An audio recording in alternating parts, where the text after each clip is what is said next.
noches a todos, a todas. Bienvenidos a la tercera jornada de Psicología Laboral. Esta es una jornada que hacemos todos los años, haciéndonos alguna pregunta, tratando de invitar a pensar. Hoy no está con nosotros la titular de la materia, nuestra referente que está enferma, le ponemos un saludo, debe estar conectada. Le doy la palabra a nuestro director de la carrera, Alejandro Boncorno. Hasta la introducción, ¿vale? Bueno, muchas gracias. Bueno, buenas tardes, buenas noches a todos y a todas. La verdad que muy contento de estar participando y de colaborar con el equipo de trabajo de Psicología Laboral en esta ya tercera jornada que venimos diseñando.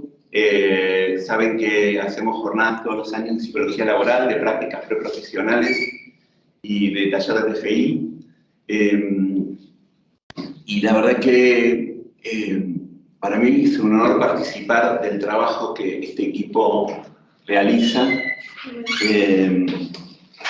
Ustedes saben que nuestra carrera de psicología, o por lo menos el faro que a mí me va marcando, es poder implementar diferentes perspectivas que hacen a la modificación del plan de estudios. ¿Sí? El plan de estudios de nuestra carrera, si bien es bien abarcativo, es importante hacerlo más ágil y poder ir incorporando nuevas temáticas, nuevas perspectivas y también nueva bibliografía. Y en esto venimos trabajando muy fuertemente todos los equipos de docentes y el equipo académico, tanto la decana, la magistra Laura Turner, Sandra Suaído, la jefa de departamento, la coordinadora de asuntos estudiantiles, Andrea Cabrera y yo. Para mí es un desafío personal la incorporación de estas perspectivas. Me parece que nuestro campo hace necesariamente poder tener perspectivas en términos y en temáticas de derechos, principalmente, todo lo que hace a los derechos y a la protección integral de derechos de niñas, niñas y adolescentes, a las perspectivas de derechos de identidad de género, a las leyes que tienen que ver con la erradicación de la violencia contra las mujeres, los derechos de las personas con discapacidad y de las personas adultas mayores. Me parece que nuestra praxis necesita de recrear estas normativas y poder implementarlas en nuestras intervenciones. Si bien hay una normativa tanto internacional como nacional y tratados internacionales y leyes nacionales respecto de estas temáticas, esto no incumbe solamente a la mirada jurídica ni solamente a la mirada de la psicología jurídica. Muchas veces tener en cuenta estas normativas y justamente leer estas leyes y saber de qué tratan orientan nuestra intervención, saber cuándo tenemos que intervenir de una manera atinada y eficaz. Es en este sentido que la propuesta es poder ir trabajando justamente estas miradas y también no solamente de lo que está pasando en nuestro país, sino también a nivel regional. Nosotros compartimos con otros países de la región problemáticas muy comunes, como estas que nombro de las violencias, y me parece que es importante tener una perspectiva no solamente local, sino una perspectiva regional y global, porque esto hace también intervenciones eficaces, teniendo en cuenta nuestra región y nuestro punto geográfico también. Por eso creo que en este sentido la propuesta de ir incorporando en las jornadas, en este caso lo que hace la perspectiva de género en la psicología laboral, pero en otras que también tenemos pensadas y que fuimos haciendo el año pasado, porque no solamente son importantes las narrativas de estos grupos minoritarios, que justamente por estas narrativas nos hacen conscientes de determinadas problemáticas y muchas veces que se puedan promulgar leyes para armar políticas públicas en relación a esto, sino que además de estas narrativas es importante cómo va evolucionando la escucha de estas narrativas. No es la misma la escucha de estas narrativas hace 10 años atrás que la escucha que tenemos hoy respecto de esto y de estas problemáticas y justamente de estas narrativas. Por eso nosotros que trabajamos con la escucha y tenemos que afinar esta escucha lo más posible, tenemos que enriquecerla desde todos los aspectos posibles, ¿no? Para mí es un honor tener a Pablo hoy acá, que es la verdad que un grosso y que sabe un montón sobre la temática para que ustedes lo puedan escuchar, para que puedan preguntar, para que pueda ser un espacio de intercambio de saberes entre todas y todos. Le agradezco enormemente la participación. Estuvimos trabajando previamente en algunas reuniones con el equipo y con él para poder delimitar un poco el tema. Así que, bueno, desde la carrera de Psicología le damos la bienvenida y desde el equipo de trabajo le damos la bienvenida a todos ustedes y, por supuesto, a Pablo por la exposición. Muchas gracias. Bueno, os pongo un poco en tema, ¿les parece? Desde la materia siempre nos proponemos abrir la discusión a temas, discutir, reflexionar. Este año surgió como pregunta, ¿qué experiencia del psicoanálisis como trabajo podemos hacer desde las disidencias sexogenéricas? Y para eso, y por eso, tenemos invitado a Pablo. Pablo es psicólogo clínico, trabajador de la salud mental pública, docente y supervisor clínico e institucional. Es profesor titular de las materias de Psicopatología 1 y Psicopatología 2 de la Universidad de 3 de Febrero. Es editor y fundador de la revista Freud, pero fundamentalmente es un profesional interesado en los modelos integradores del psicoanálisis.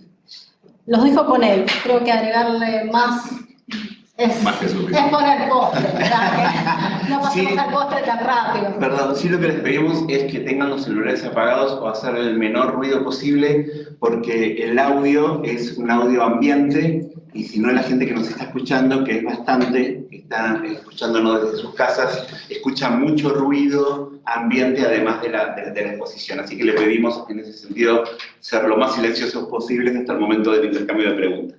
Y si tienen alguna pregunta, la anotan, digo, para que no vayamos interrumpiendo, a no ser que sea totalmente necesario interrumpir en ese momento, y al final abrimos debate, ¿les parece? Bueno, Pablo.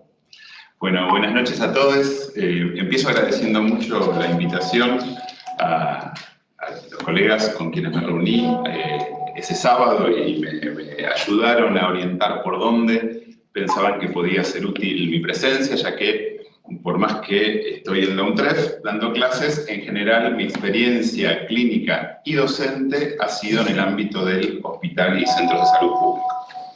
Estoy hace muchos años en el Centro de Salud número 3, Ameguino. No sé si lo conocen, el que está en Córdoba y Agüero. Bueno, y me puse a pensar en el trabajo, porque fue una invitación sorpresiva que me alegró mucho, y que, bueno, también me hizo pensar desde dónde abordarlo, dándome cuenta de que había muchos colegas con mucha experiencia en esto, en esa reunión, y ver qué podía aportar yo desde mi experiencia. No justifica. Dijimos que no. Bueno, pensar un poco qué podía traerles desde mi experiencia. Como decía Morina, podemos dejar las preguntas más a desarrollar para el final, pero si uso algún término que les resulta desconocido o no suficientemente conocido, me pueden preguntar. Cuando me puse a pensar en qué contarles, lo primero que se me apareció es que me daba ganas de contarles algo de mi experiencia laboral, ¿no? Ya que estamos en las jornadas de psicología del trabajo, me puse a pensar en mi experiencia laboral. Y me acordé de cuando tuve mi primer trabajo, que fue a los 17 años, que trabajé en una pizzería y roticería donde era ayudante de cocina, ayudante de pizzero, cajero, algunas veces hacía algunos repartos en bicicleta y también hacía los postres, ¿no? Y trabajé durante varios años, creo que fue desde mis 17 hasta mis 20, ahí, con bastante alegría, y fue una experiencia muy interesante para mí. El asunto es que estábamos en la segunda presidencia de Menem, los sueldos estaban muy, muy golpeados, si es que tenías la suerte de conseguir trabajo, y entonces tuve que empezar a buscar para solventarme algo que pagara mejor y que ocupara menos tiempo, porque como sabrán, la gastronomía lleva su tiempo. Así que empecé a buscar, y encontré un trabajo en un banco que ya no existe, que se llamaba la Banca Nacional del Laboro. Y era un trabajo, me tuve que cortar el pelo, no solo tenía pelo, sino que lo tenía largo, y para entrar a trabajar ahí, ponerme el traje y la corbata, y el trabajo era básicamente ingresar los distintos productos que se vendían, créditos, tarjetas de crédito, etcétera, distintos productos bancarios al sistema, es decir, data entry. A los pocos meses de trabajar acá, me empecé a sentir cada vez peor, ¿no? Y sentía como si algo de mi energía cada vez me abandonara más, ¿no? Desde una cuestión más fenomenológica y descriptiva, podríamos pensarlo como un comienzo de una depresión. Estaba también en mi primer análisis, y recuerdo que mi analista, excelente persona y profesional comprometida, puso todo de sí para tratar de que eso no siguiera avanzando, con resultados nulos. Y ocurrió que de casualidad tuve que llevar un pedido a un lugar y se me ocurrió preguntarles si estaban tomando currículums. Y me dijeron que sí. Entonces volví a la tarde y llevé un currículum, porque en ese momento se imprimían en papel y se llevaban. Y también había cassettes todavía. Bueno, el asunto es que... ¿no preguntaron qué es? Buenísimo. Entonces, el asunto es que me toman de este lugar y esos síntomas de esa supuesta depresión desaparecen inmediatamente. Y entonces, pensando para atrás en esta historia laboral, pensaba que ni mi analista, ni a mi analista, ni a mí se nos ocurrió en ningún momento que esos síntomas podían no provenir de mi interioridad, sino de mis condiciones laborales. Y pensando por qué, trabajando en una roticería y cobrando menos, estaba más contento que trabajando en un banco y cobrando más, sin apelar a ningún concepto de masoquismo, considero que tenía que ver con que en la roticería yo participaba de todo el proceso de producción de las comidas, también las vendía, colaboraba con mis compañeros en hacerla, prepararla, y después la vecina venía y me decía que había estado muy rico el mousse de chocolate, o que le faltaba un poquito más de azúcar, y que ajustábamos la receta y así. Y para mí eso tenía mucho sentido, porque yo participaba de algo que tenía sentido. En cambio, en el banco, yo ingresaba al sistema tarjetas de crédito que no había vendido, que no sabía a quién se les habían vendido, que no tenía ni idea de qué uso tenía ganas de darle a ese préstamo ese señor que no conocía y cuyo nombre ingresaba, y tampoco sabía qué pasaba después con eso. Es decir, era más parte en la cadena de montaje cual tiempos modernos de Charles Chaplin, solo ajustaba la misma tuerquita siempre de algo que pasaba en la cadena de montaje. Y evidentemente no me hizo bien, ¿no? Ahora, que no tengamos una nosología clínica, por lo menos disponible fácilmente, para describir cómo se llama ese cuadro, me parece que es muy significativo y que nos ayuda a pensar cuál es nuestro rol, ¿no? Como clínicos. Y aclaraba que ese primer análisis me sirvió mucho porque es muy fácil suponer que te tocó un mal profesional y entonces es eso. No, realmente fue una buena profesional, fue una buena experiencia ese análisis, me sirvió para muchas cosas, pero esa no la vimos, ni ella ni yo. Entonces, si es posible que unos síntomas tan invasivos desaparezcan tan rápido y que estén provocados por lo laboral, entonces, si bien se podría preguntar por qué, no sé, al que estaba al lado mío no le pasaba, si es que no le pasaba, ¿no? Y podría ser porque estaba mejor estructurado que yo, o podría pasar que sufriese de una normopatía aún peor, ¿no? Es decir, esa capacidad de integrar las cosas malas y normalizadas de la vida y que no nos afecten. Bueno, aquí que esto nos puede llevar a pensar en qué periodo histórico estamos. Para mí siempre es muy importante poder pensar un psicoanálisis que no sea apto para funcionar en todo tiempo y lugar, como si la historia no tuviera ninguna incidencia. Y por lo tanto me parece importante hacer una mínima caracterización de en qué periodo histórico estamos. Sabemos que estamos en la modernidad, podríamos caracterizarlo como modernidad tardía, y yo no quisiera, ni creo que ser capaz de definir exhaustivamente qué es eso, pero sí quisiera resaltar algunos rasgos para que podamos pensar y trabajar hoy. Resaltaría dos rasgos. En la modernidad, la institución familia y la institución trabajo, familia nuclear de la modernidad y trabajo moderno a partir de la revolución industrial, porque familia y trabajo hubo mucho antes, pero con otras características, son instituciones que se codeterminan. No existen una sin la otra.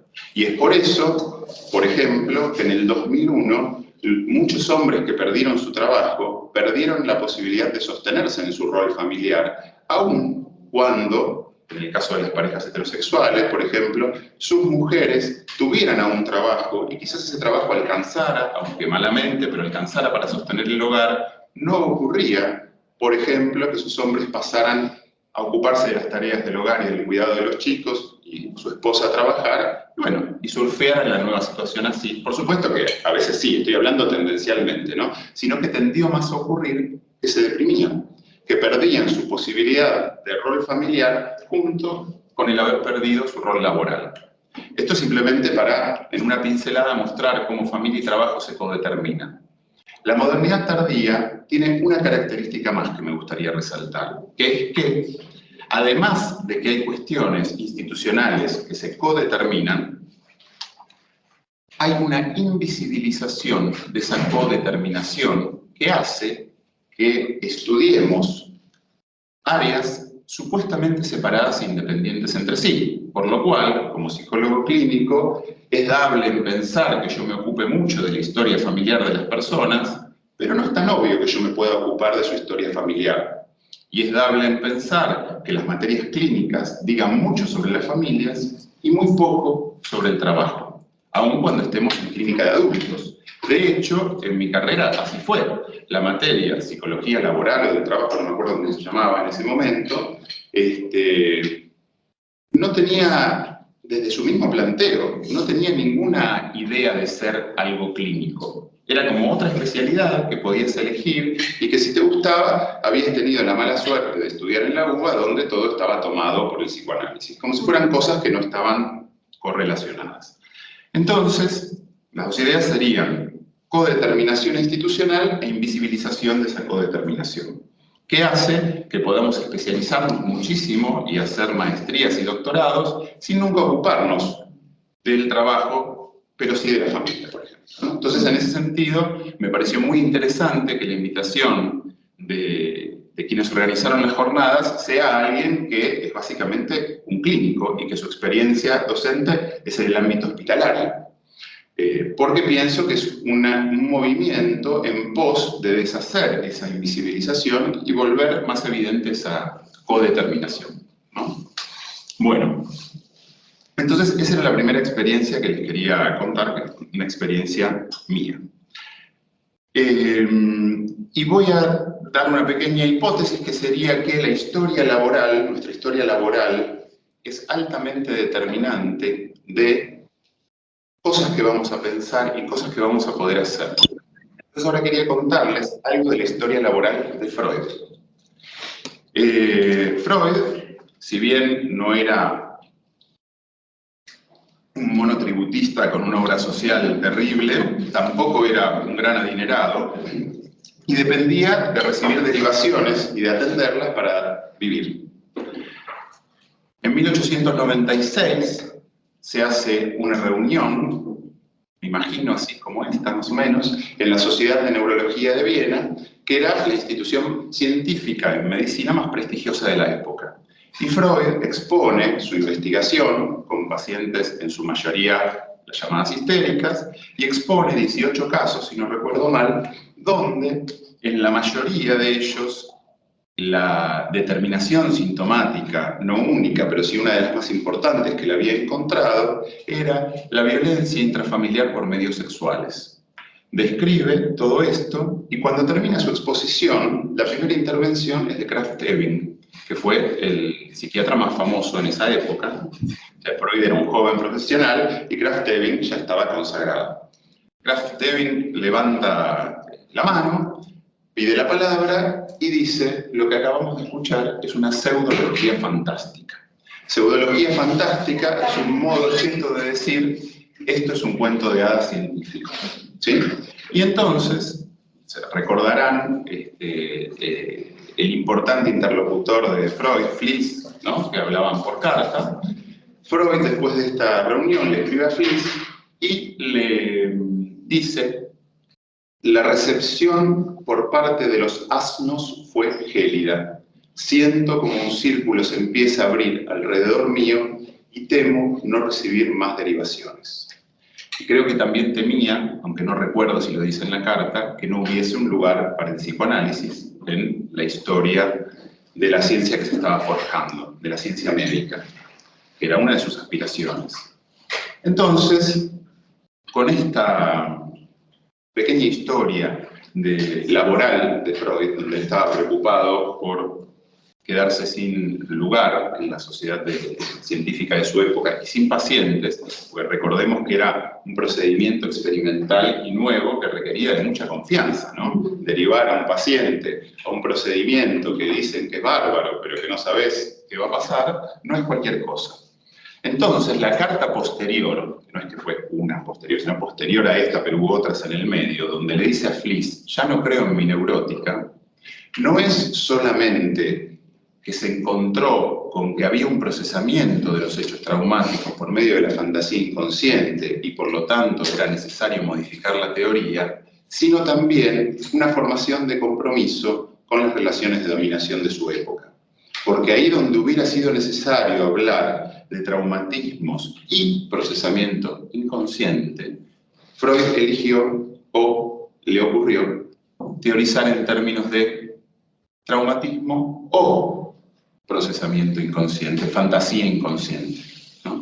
Ahí donde debiese haber habido una complejización a través de una I, hubo una O, ¿sí? Entonces, conocemos la historia posterior, conocemos la historia vergonzosa de nuestra disciplina por la cual se avaló la violación de muchas personas y se las culpabilizó de estar fantaseando, de que sea una fantasía creada por ellas mismas. Se ha reconocido en alguna medida, pero creo que no suficiente. Y han sido psicoanalistas posteriores los que han retomado este vínculo entre hechos traumáticos y procesamientos a través de la fantasía inconsciente. Alguien que lo hizo en época de Freud fue Ferenczi.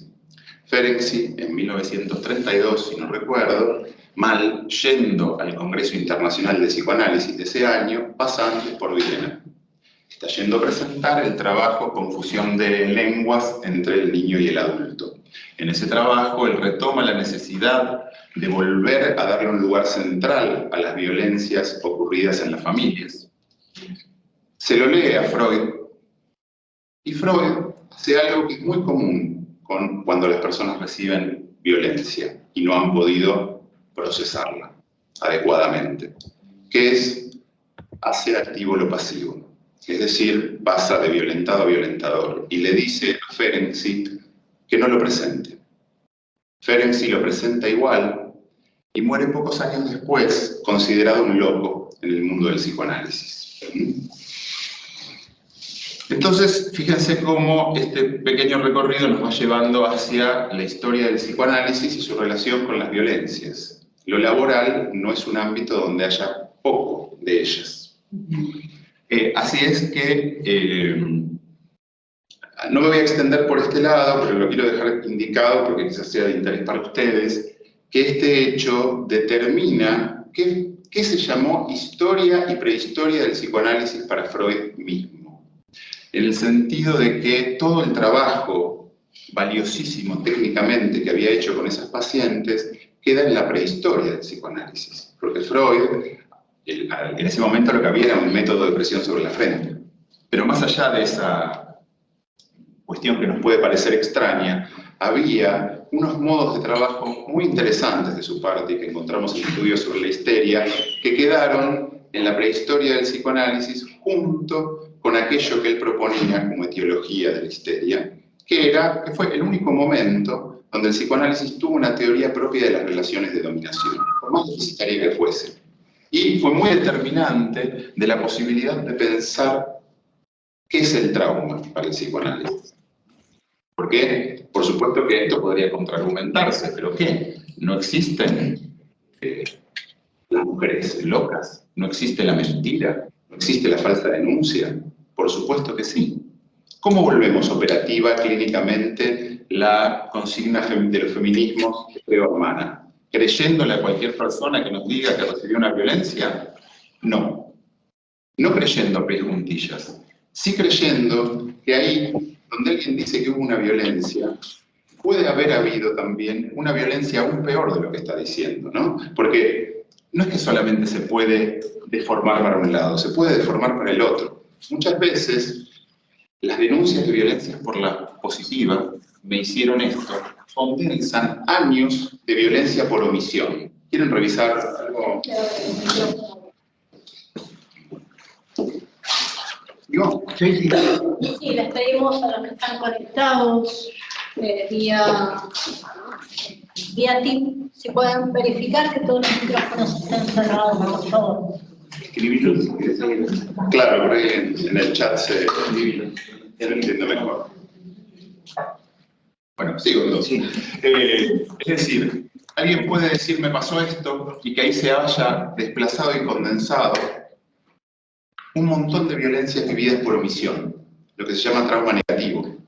Haber sido una niña desatendido durante años y años, aunque se le haya provisto casa y comida, no haber tenido un lugar afectivo para ningún referente, tiene el valor de trauma por la negativa, tiene ese valor hasta contraintuitivo, de que puede ser aún más traumático que un hecho terrible, como puede ser una violación, y a veces los distintos tipos de trauma interactúan, se condensan entre sí y se procesan a través de la fantasía inconsciente. Entonces fíjense qué campo complejo que se abría, qué rico que era ese campo, la apertura de ese campo y cómo se redujo su complejidad en función de poder seguir trabajando y poder seguir teorizando. Afortunadamente hay psicoanalistas como André Green o René Roussillon que retomaron ese tipo de trabajo y está disponible, al menos en parte, porque no todo está traducido. Bueno, entonces esto es simplemente para dejarlo indicado porque si no creo que puede no entenderse algo de esto anterior que decía. Pero volviendo a la cuestión de la violencia y lo laboral, ¿no? Les quería contar una segunda experiencia laboral mía, esta vez ya como psicólogo, trabajando en el Centro de Salud Mental Público Ameguino, donde en un momento nos preguntamos con dos colegas muy queridos, Juan Pablo Puleiro y Cecilia Montenegro. Nos encontramos preguntándonos de pasillo, ahí en los intersticios institucionales donde a veces se dan las cosas más interesantes. Diciendo, che, ¿cómo puede ser? Hace bastantes años esto, ¿eh? ¿Cómo puede ser que en el Centro de Salud Mental Público más grande de la ciudad de Buenos Aires, que por más vaciado que esté, es el más grande todavía, ¿cómo puede ser que no haya prácticamente ninguna consulta de personas trans? Luego diríamos de personas trans y no binarias. Dijimos, bueno, es una buena pregunta. ¿Por qué no nos juntamos y empezamos a pensar en relación a esto? Entonces nos juntamos, empezamos a pensar y dijimos, bueno, vamos a preguntarle a ellos. Y empezamos a convocar a distintas organizaciones del campo de la diversidad y a plantearles a quienes aceptaron la invitación, plantearles nuestro interés. Y lo que nos contestaron es que no había necesidad de consulta, por supuesto, en una población que en ese momento tenía una expectativa de vida de 35 años y que sufría todo tipo de exclusiones, laboral incluida. No es que no había necesidad de acompañamiento, sí, sino que había habido distintas experiencias más sutiles o menos sutiles de maltrato institucional, tanto por parte de profesionales como de compañeros administrativos o de seguridad. Así fuese, no llamar por el nombre actual de la persona, así fuese miradas muy despectivas, comentarios en voz alta a otro compañero de trabajo, o inclusive comienzos de tratamiento que eran claramente psicopatologizantes. Entonces lo que hicimos, que no fue legal, pero considero que sí legítimo, fue empezar a garantizar algo así como turnos de acceso directo. Es decir, le planteábamos a las organizaciones que nosotros íbamos a disponer algunos turnos de la agenda de cada quien, porque era un grupo de trabajo interequipo, no veníamos todos del mismo equipo, para que las personas pudieran encontrarse directamente con alguno de nosotros y en vez de hacer el circuito de la admisión primero y después te asignan al profesional con quien vas a realizar el tratamiento, que te encuentres con el profesional con el que ibas a hacer el tratamiento y que ese profesional te acompañase a abrir la historia clínica, a presentar la distinta documentación que te puedan pedir y de paso intentábamos decir, hola, ¿qué tal? Ella es Mara, y a tratar de generar un vínculo más humano. Nuestro éxito no fue rotundo, pero creo que bajamos un poco la cantidad de violencias que se daban y empezamos a tener consultas entonces de personas trans y de personas no binarias. Y más allá de que les puedo contar, si tienen ganas de conocer un poco de la interna de esa clínica, les puedo contar alguna situación clínica con todo gusto. Lo primero que pensé fue como un poco en transversal. ¿Qué experiencia de esa clínica se repetía, ¿no? En relación a lo laboral, por ejemplo? Y lo que aparecía eran personas de, en general, alguna provincia de Argentina o de algún país de Latinoamérica que habían sido expulsadas de sus hogares y sus pueblos o ciudades de origen muy tempranamente, después de muchas violencias, algunas de ellas por medios sexuales, y que habían emigrado intentando buscar algún lugar con mayor apertura donde pudiesen caminar por la calle sin recibir una agresión cada media cuadra. Sus expectativas en Buenos Aires no era que se veían del todo cumplidas, pero allí estaban. Y en general había, por ejemplo, para tomar un grupo que es ubicable, el de las mujeres trans, un circuito que era alquilar alguna habitación de hotel, el más famoso es el Gondolín, no sé si lo habrán escuchado nombrar, que son habitaciones con baño y cocina compartida, de las más baratas que se pueden conseguir en la ciudad, y ejercer la prostitución o el trabajo sexual, dependiendo, hay un debate ahí, no sé si lo conocen, dependiendo de cada una cómo lo vivía y cómo se emplazaba en relación a eso. Y el problema adicional que esto tenía era que quienes más trabajo tenían eran quienes, además del trabajo sexual o la prostitución, aceptaban el rol de dealers, en general de cocaína, y aceptaban consumir con los clientes, ¿no? Entonces esto llevaba a una espiral que rápidamente producía mucho deterioro, y muchas de ellas querían salirse de ahí, intentaban conseguir un trabajo de otro tipo, no lo conseguían, o era de un nivel de explotación brutal, y terminaban de vuelta en ese mismo circuito, ¿no? Entonces, el trabajo muchas veces era acompañar algo de eso. Pero algo que me resultaba interesante es que pensemos que es un momento previo al cupo laboral trans, ¿no? Es un cupo por el cual al menos las entidades del Estado tienen que tomar un cierto porcentaje de personas trans, lo cual no ha resuelto el problema, pero lo ha visibilizado más y ha hecho que algunas personas accedan a un trabajo en condiciones más dignas. Entonces, ubicados en un momento previo a esto, a mí me llamaba la atención, repensando esto, que estas personas que sufrían tanta exclusión laboral, en general hubieran sufrido una exclusión familiar igual de grande. Nos encontramos con la codeterminación de las instituciones en la modernidad de las que les hablaba y también con su invisibilización, porque a mí me llevó bastante darme cuenta de juntar esas dos cosas que estaban ahí tan cerquita y, si bien no soy Einstein, tampoco soy un boludo, estaban ahí, estaban frente al arco sin arquero, y cuando yo digo, ¿por qué me cuesta tanto juntar estas dos cosas? Creo que porque por más que nos encante, a mí me encanta pensar que el psicoanálisis es lo más, sin embargo, está subordinado a las determinaciones históricas que nos permiten pensar algunas cosas y nos impiden pensar otras. Entonces, en este sentido, me parece que podríamos pasar a pensar si no sería conveniente considerar que cualquier psicólogo laboral podría ser interesante que se considere clínico al mismo tiempo, así se desempeñe solo en un ámbito laboral, ¿no? ¿Por qué?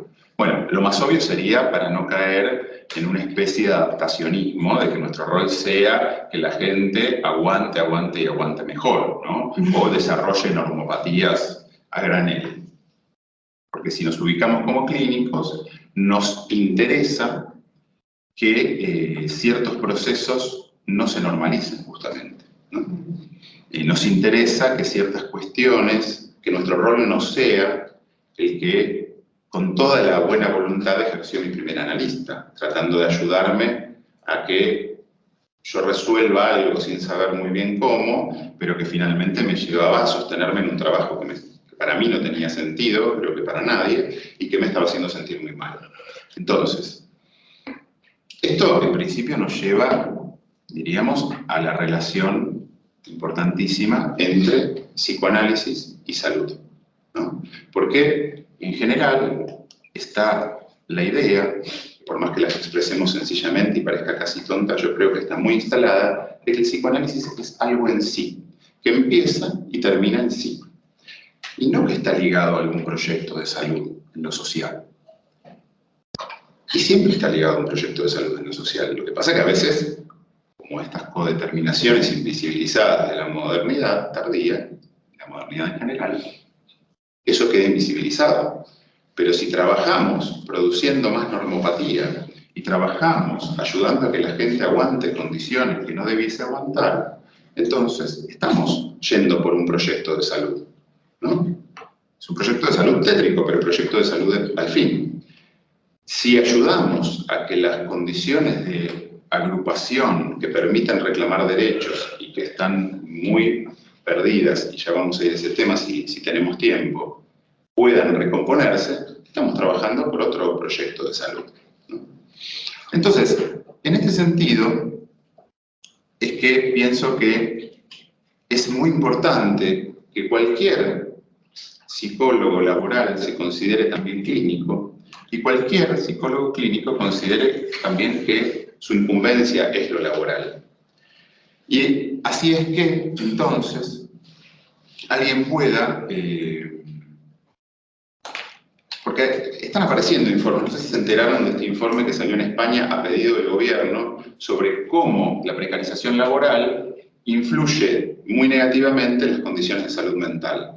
Salió hace unos meses. Vos lo lees y es como si te estuvieran diciendo, hemos descubierto que cuando la policía pega con una cachiporra en la cabeza a los manifestantes, esto además de afectar la salud de su cráneo, afecta a su salud mental.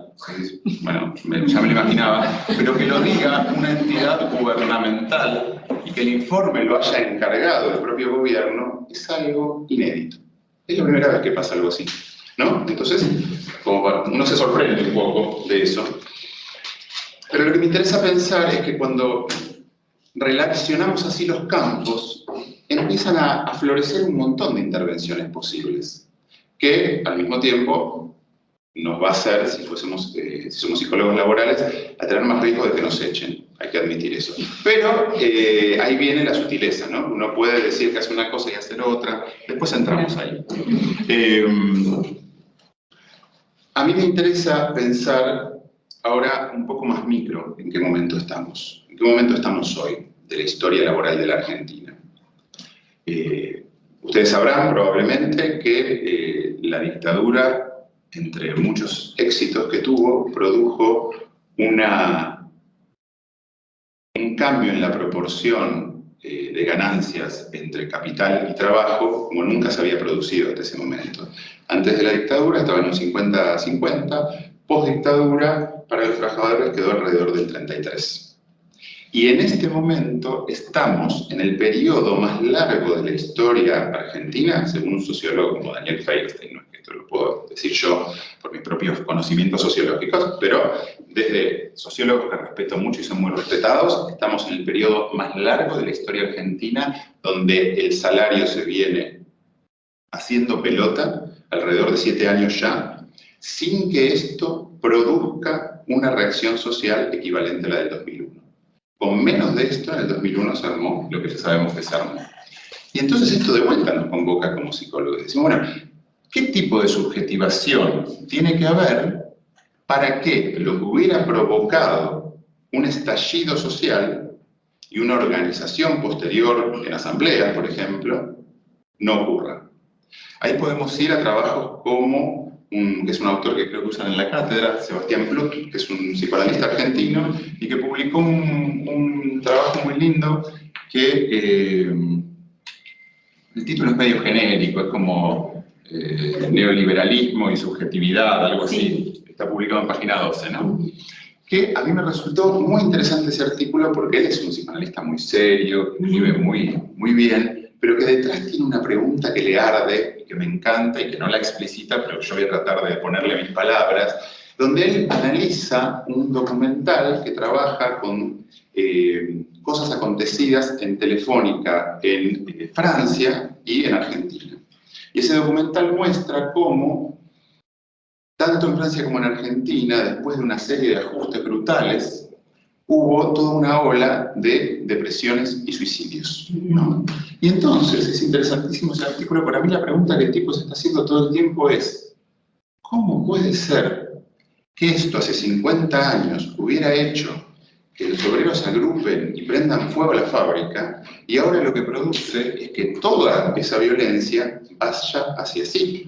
O se deprimen o se matan. Esto nos da más laburo. Particularmente nos da más laburo. La pospandemia es clarísimo. Yo nunca tuve tanto laburo como después de la pospandemia. Y no sé si ponerme contento. En un punto creo que no me tendría que poner contento, porque esto significa que hay un proceso progresivo de interiorización de las violencias sociales en una dirección muy clara, ¿no? Entonces, volviendo un poquito a por donde venía. Nuestro trabajo, cuando juntamos, cuando hacemos puente en esas codeterminaciones invisibilizadas, necesariamente se vuelve más social y más político. Necesariamente empieza a incidir técnicamente en la clínica. Técnica es un concepto que parece que hubiera viajado en el tiempo desde 1950, pero a mí me sigue gustando porque significa, a mi gusto, ese área de teorización de bajo nivel de abstracción, es decir, no podría ser la teoría de nudos, por más útil que sea, o sea, un bajo nivel de abstracción bastante descriptivo que se preocupa por el cómo hacer en qué situaciones, ¿no?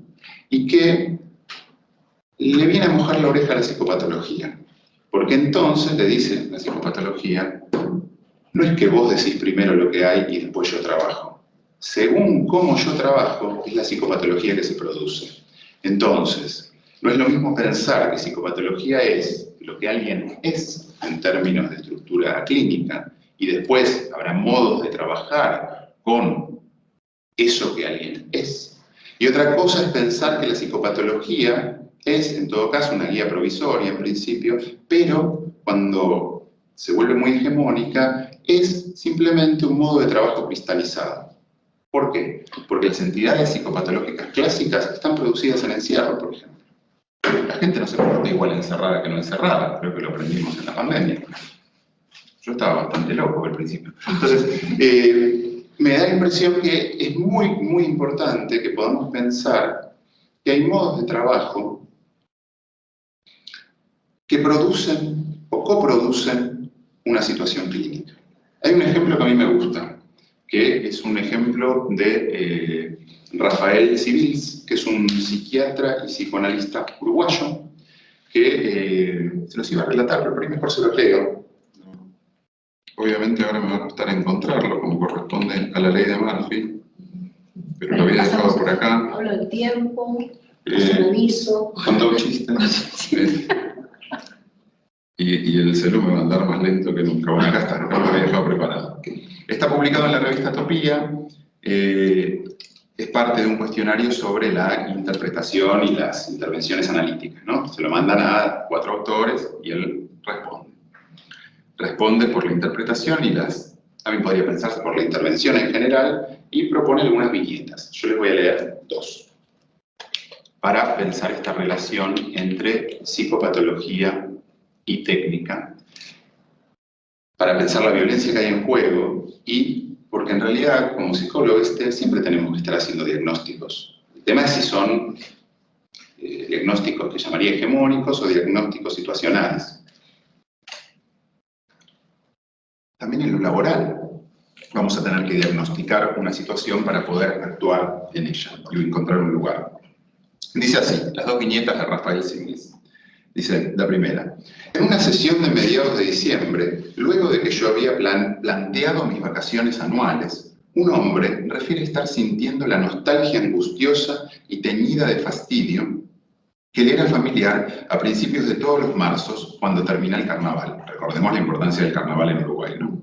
Fiesta popular en la que tenía amplia inserción y que lo hacía sentir valioso.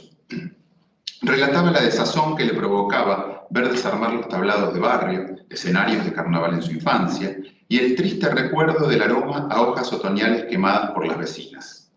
La interpretación fue acerca de su tristeza y rabia por la separación que yo imponía, dejando solo a un niño que me necesitaba. Rápidamente convino en el sentido latente y desapareció su tristeza, haciéndose su rabia más clara y tolerable.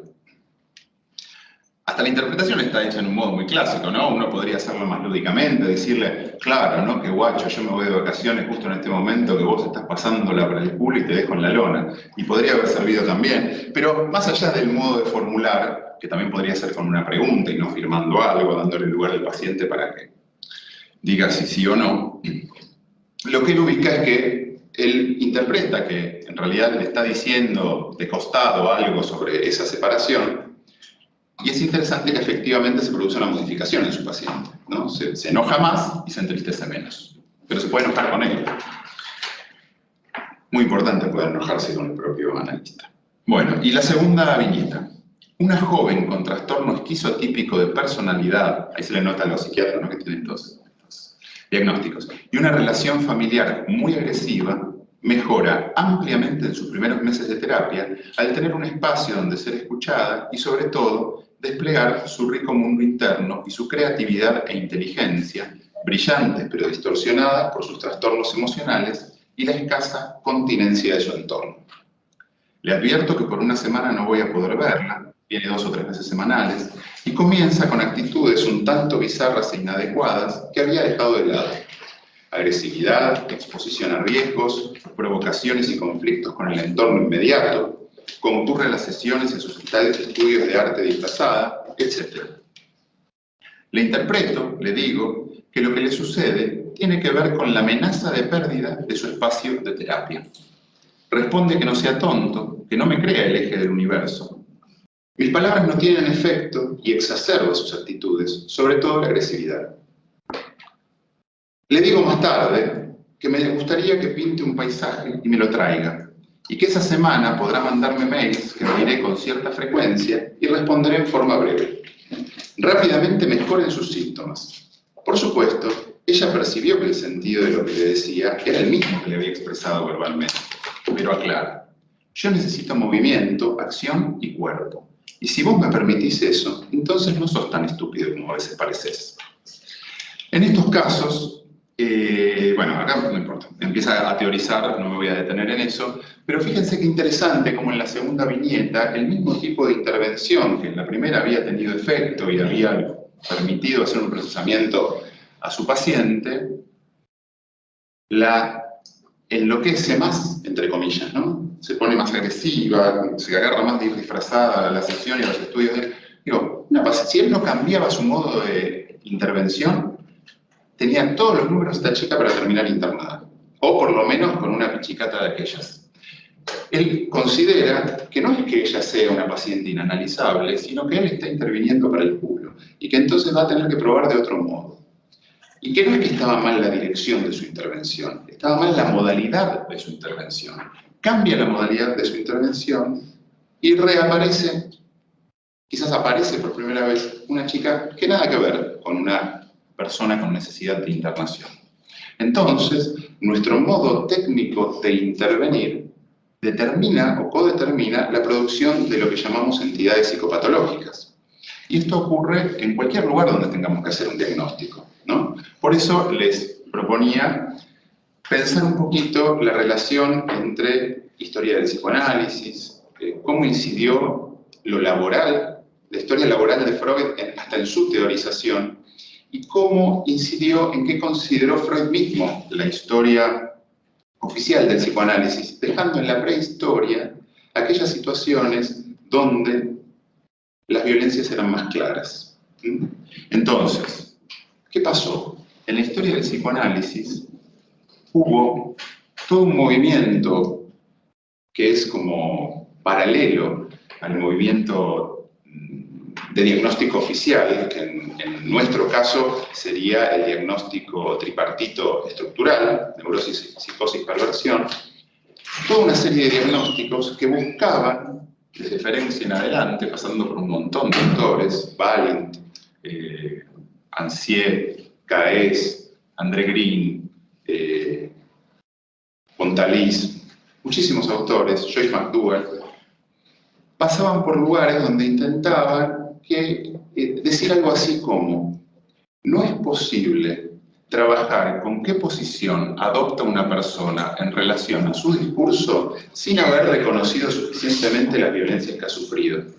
Porque si no, en vez de responsabilidad subjetiva, lo que vamos a estar produciendo es una revictimización.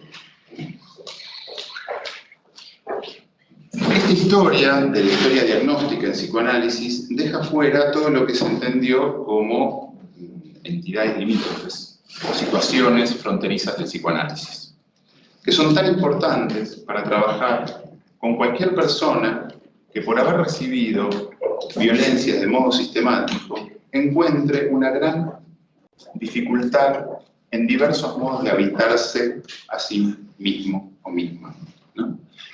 Las pacientes que recibimos a partir de que hicimos ese movimiento en el Ameguino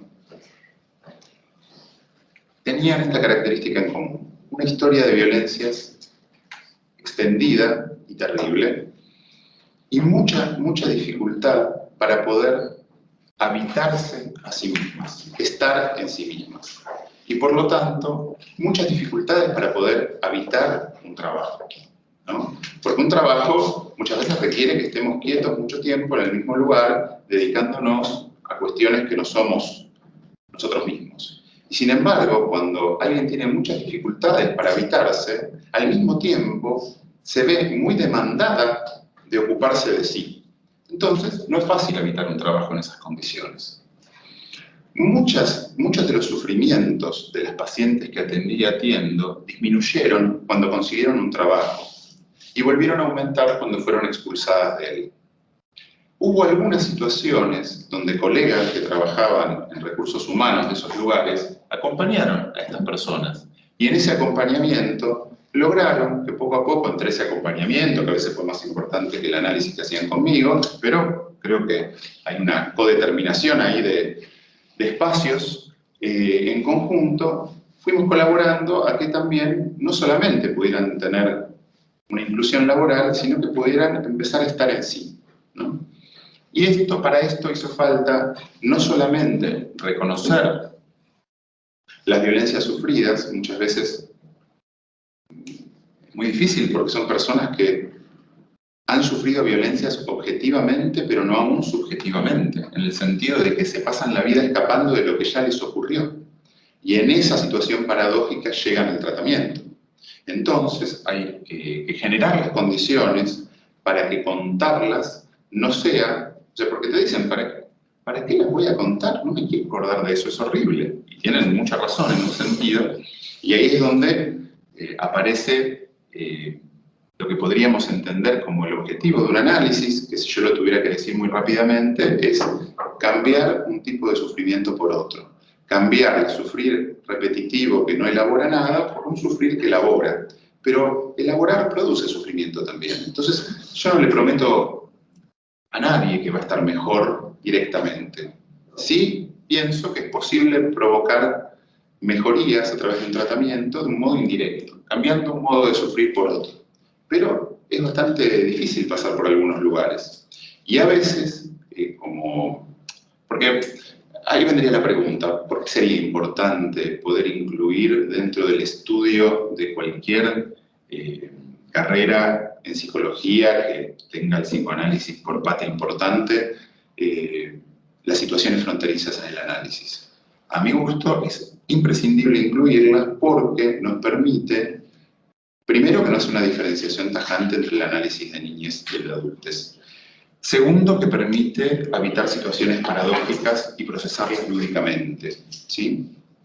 Y ahí, por ahí, les podría contar algún ejemplo, no sé cómo estamos de tiempo. ¿Me decís, Alejandro? Estamos.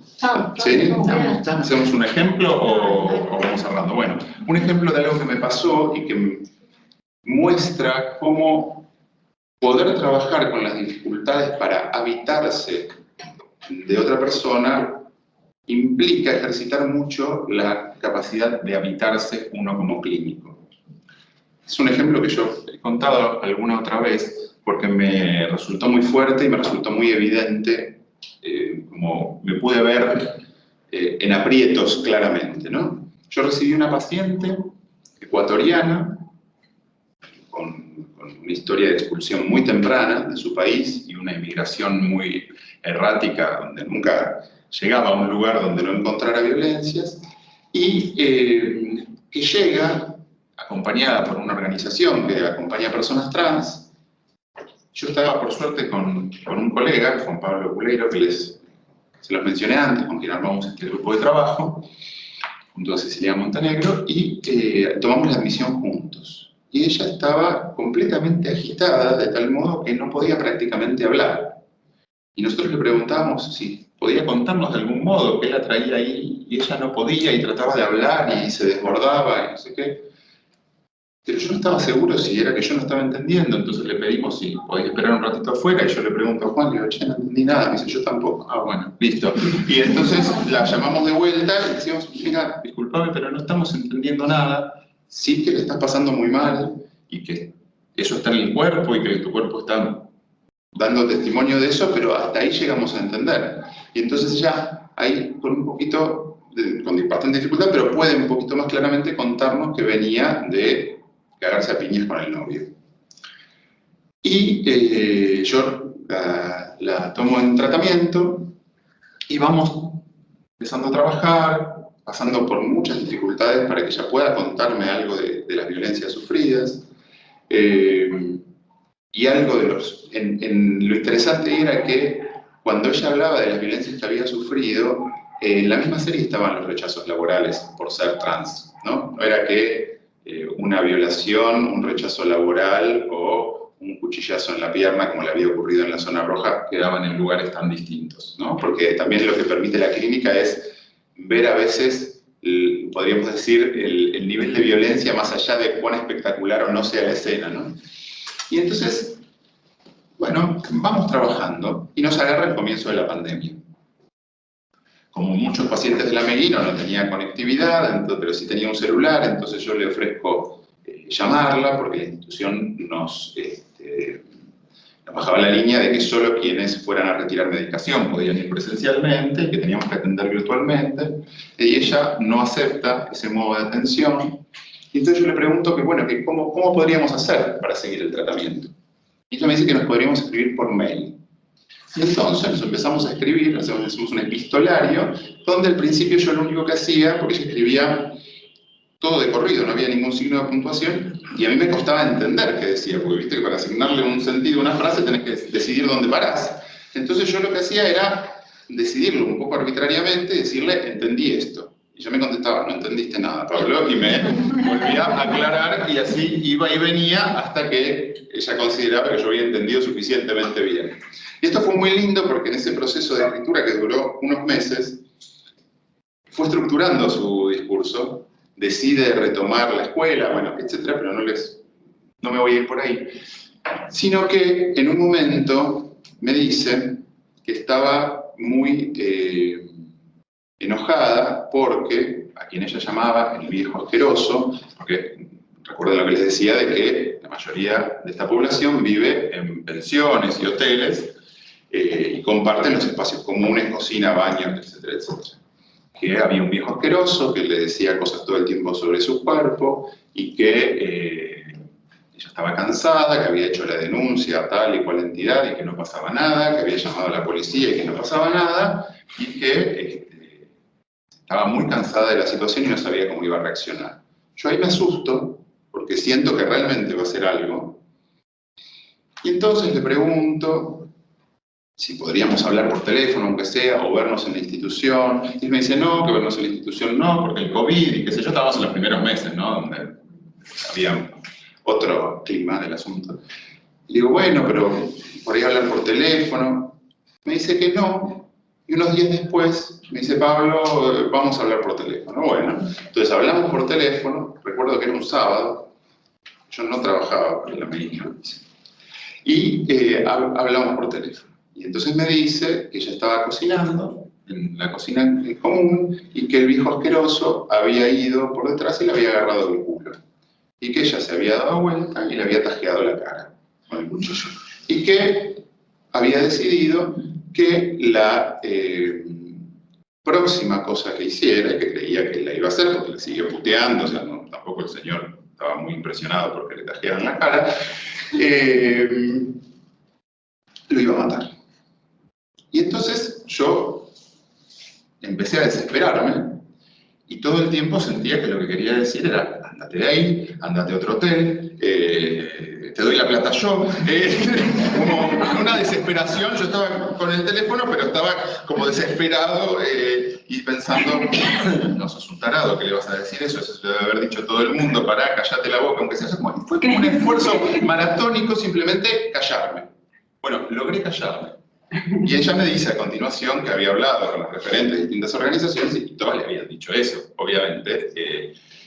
Y que ella creía que estaba bien esa idea, pero que ella ya había pagado, no sé si el mes o la quincena, como era, y que no tenía plata para que ella no se iba a quedar en la calle por este viejo asqueroso de mierda que no sé qué, y que entonces se iba a quedar ahí. Y que si en esos días ocurría que el tipo la violentaba de vuelta, ella le iba a matar. Y entonces yo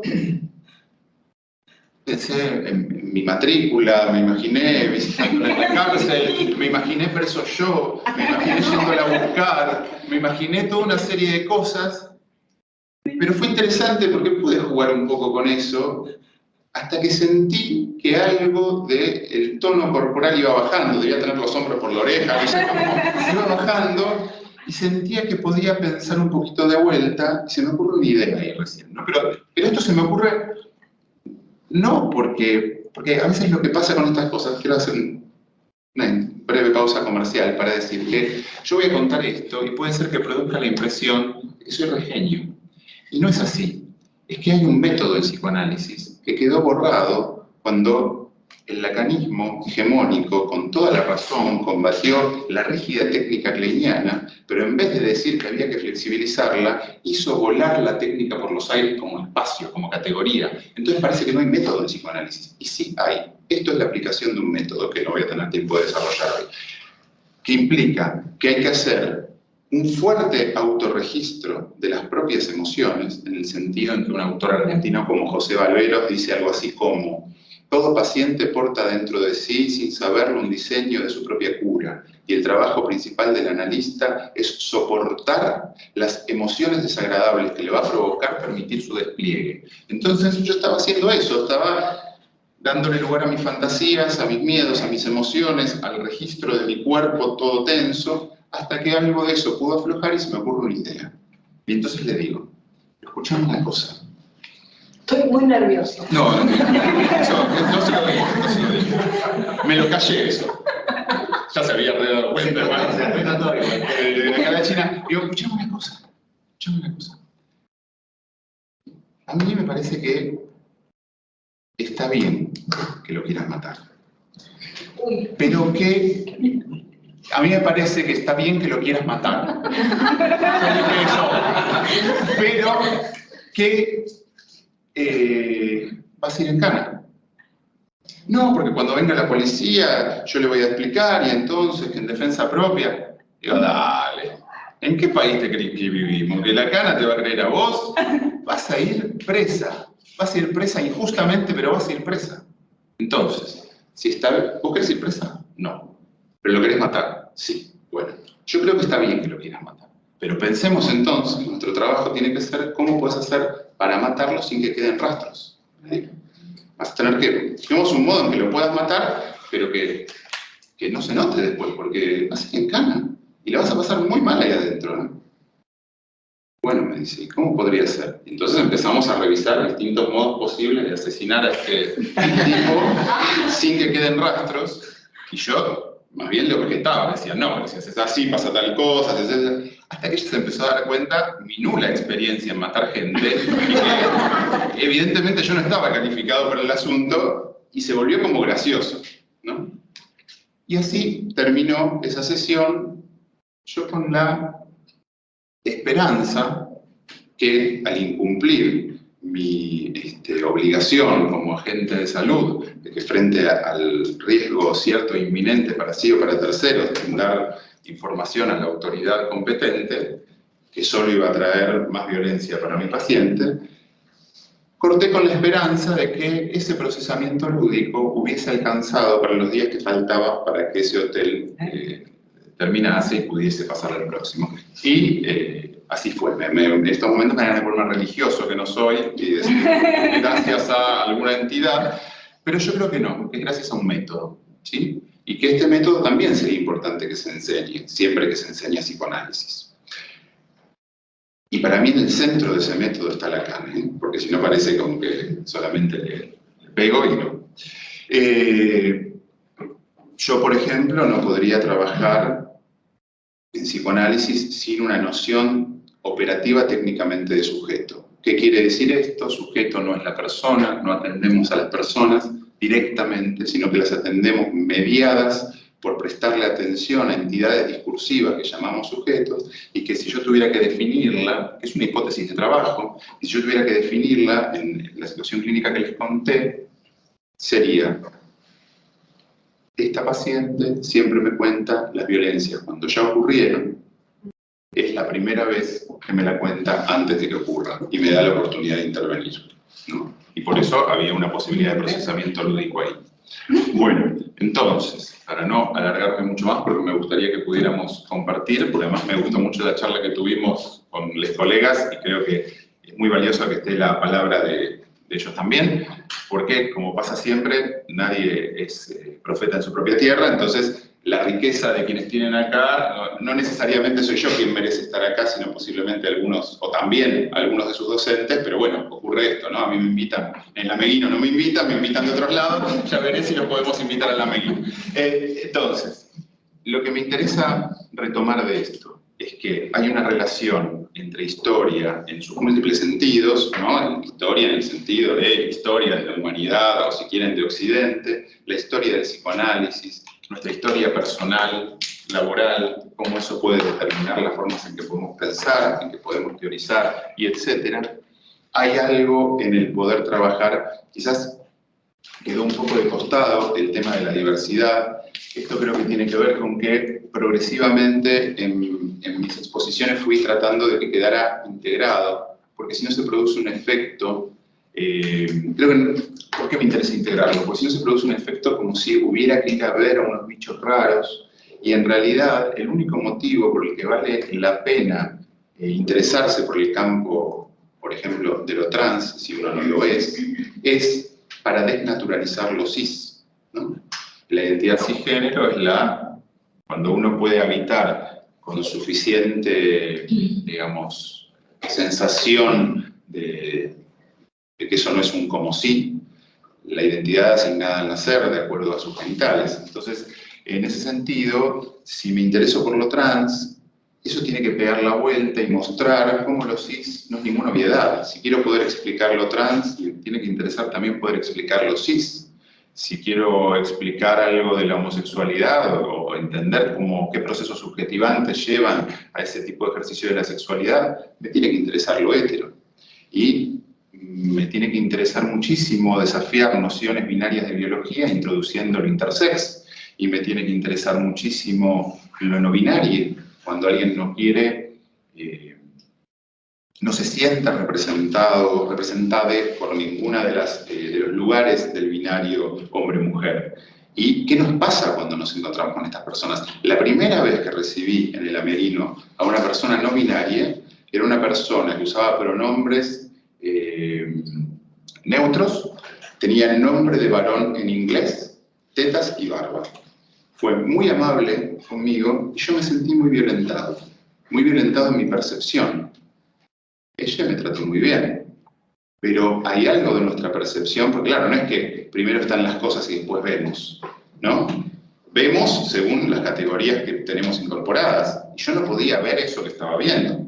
Entonces, hay algo de lo que nos pasa de poder reconocer los procesos donde, por ejemplo, se violenta nuestra percepción sin que estén ejerciendo ninguna violencia sobre nosotros, que si no podemos registrarlos, no podemos tampoco no volcar esa violencia sobre quienes atendemos, ¿no? Otro ejemplo de esto para mí fue la primera vez que recibí una consulta de una persona que estaba en pareja de 3.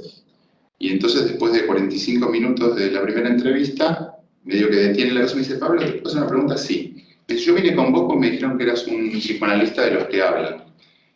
No emitiste ninguna palabra hasta ahora. Dije, sí, suelo ser un psicoanalista de los que hablan, pero siento que cualquier cosa que te diga va a ser una estupidez. Es la primera vez que escucho a una persona que está en pareja de 3 y si me das un poquito de tiempo, cuando encuentre algo para decir que no me parezca completamente tarado, te lo voy a decir. Me dio el tiempo, pero lo interesante es que en ese momento, claro, yo me fui, ya no estaba pensando en el futuro paciente, porque estábamos en el proceso de entrevista, yo estaba pensando, pareja de 2 es un quilombo. ¿Cómo será de 3? ¿Será más fácil? ¿Será más difícil? No sé, y ya lo estaba escuchando. Entonces, como, evidentemente necesité hacer toda una serie de acomodamientos, porque me agarró por sorpresa y además él no consultaba. No era un problema la pareja de 3 para él. Él estaba con otros 2 muchachos y eso estaba bárbaro y era mejor que la de 2 en su experiencia, solo que había otras cosas en su vida que, entonces yo decía, bueno, tuve que hacer toda una serie de acomodamientos para escuchar lo que él venía a contar, y sus preocupaciones y no las mías. Y bueno, para terminar, diría simplemente que creo que les abrí muchas líneas y las traté de conectar, que entiendo que pueda haberles mareado un poco. Propondría que usemos el tiempo que nos quede para seguir tejiendo y tratando de que quede como algo disponible ahí para ustedes. ¿Sí? ¿Les parece que para una versión perfecta? Bien, ¿alguno quiere hacer alguna pregunta acá de los que están presentes? Sí. Les pedimos a la gente que está conectada vía virtual que escriba las preguntas en el chat y vamos a ir intercambiando. Yo sí tengo una pregunta puntual, porque creo que mucho gusto, soy que sí lo pensé y lo trajiste a la charla, que es, no retuve el autor, pero sí esto de que hace 7 años hay una caída del salario muy fuerte y como en los 80 todo Latinoamérica se forjaba en las luchas y en las grandes marchas. Obviamente Brasil es precursor a nivel físico, que es Los hombres que usan smoking, una gran película que muestra cómo nos ponemos en lucha para conseguir los derechos laborales y cómo ahora eso está tan dormido. Y mi pregunta es cómo abordarlo, cómo poder de alguna manera despertar a la sociedad, ¿no? Desde nuestra labor futura, profesional o en los que ya trabajamos. ¿Por qué entramos en eso que vos dijiste, la normapatía, ¿no? Que está todo dado tan natural que total seguimos.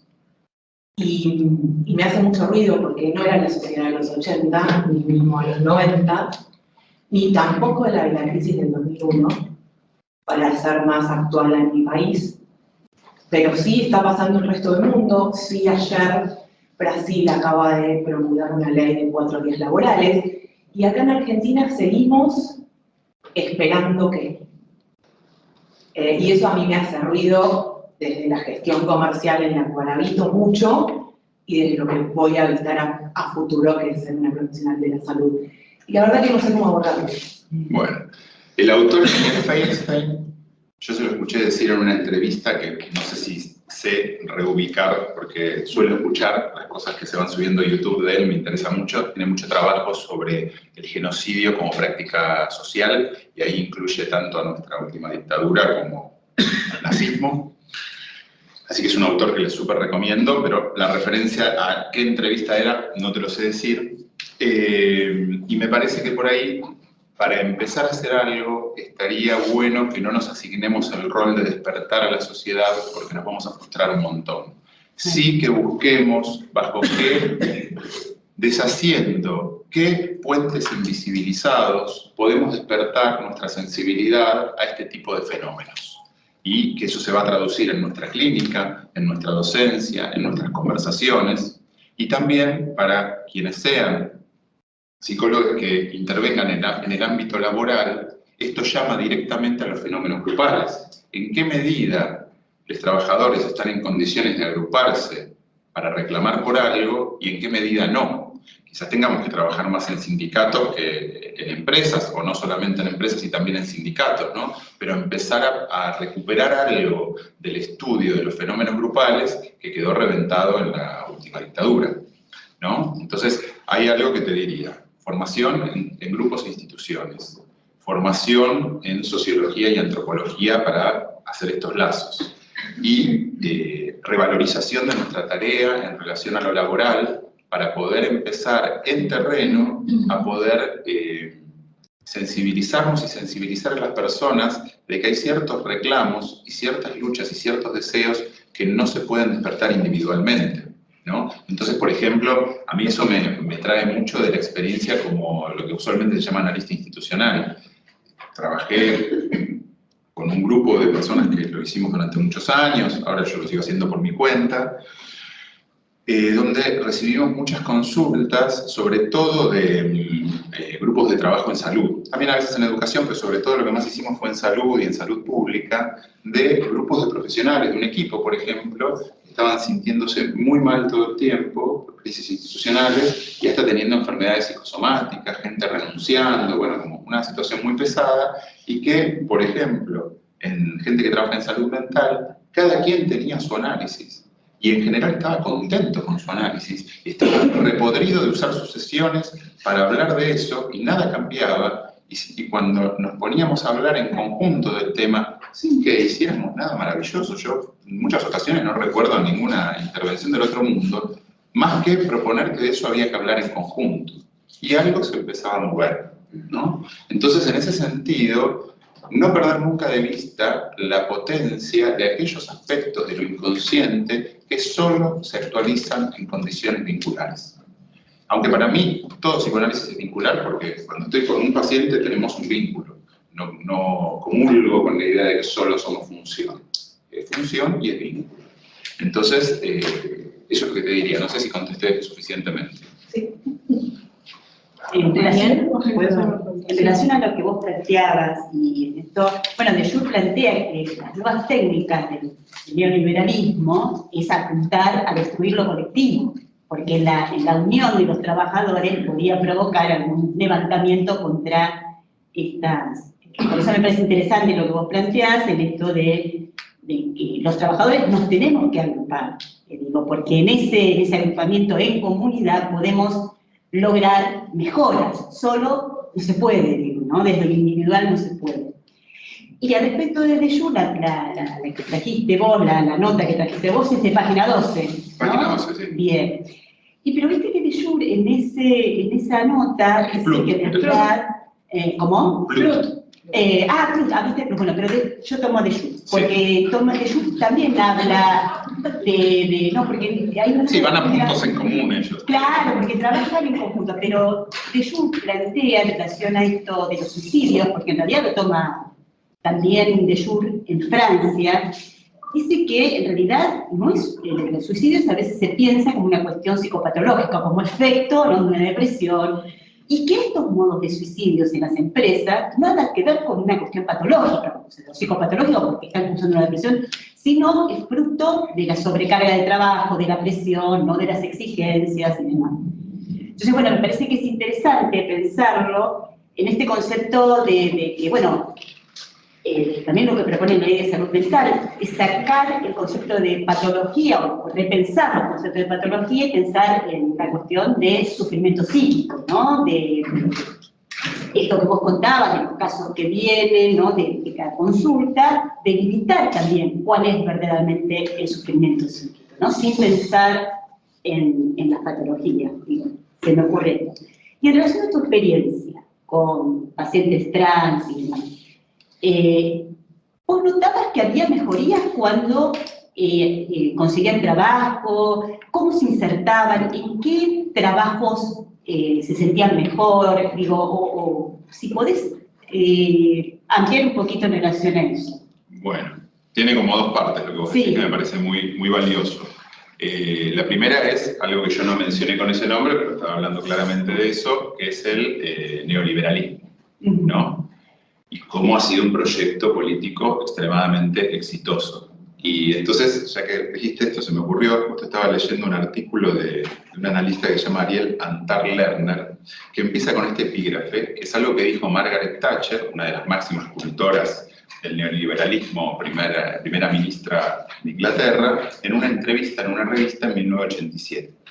Dice, ¿qué es la sociedad? La sociedad no existe. Lo que existe son los individuos, hombres y mujeres, y las familias. Y el gobierno trabaja con ellos. Y ellos se ocupan más que nada de sí mismos. Y lo que propone Ariel acá es, ¿cómo queda esto si cambiamos gobierno por psicoanálisis? Probemos. ¿Qué es la sociedad? La sociedad no existe. Lo que existe son los individuos, hombres y mujeres, y las familias. Y el psicoanálisis trabaja con ellos, y ellos se ocupan más que nada de sí mismos.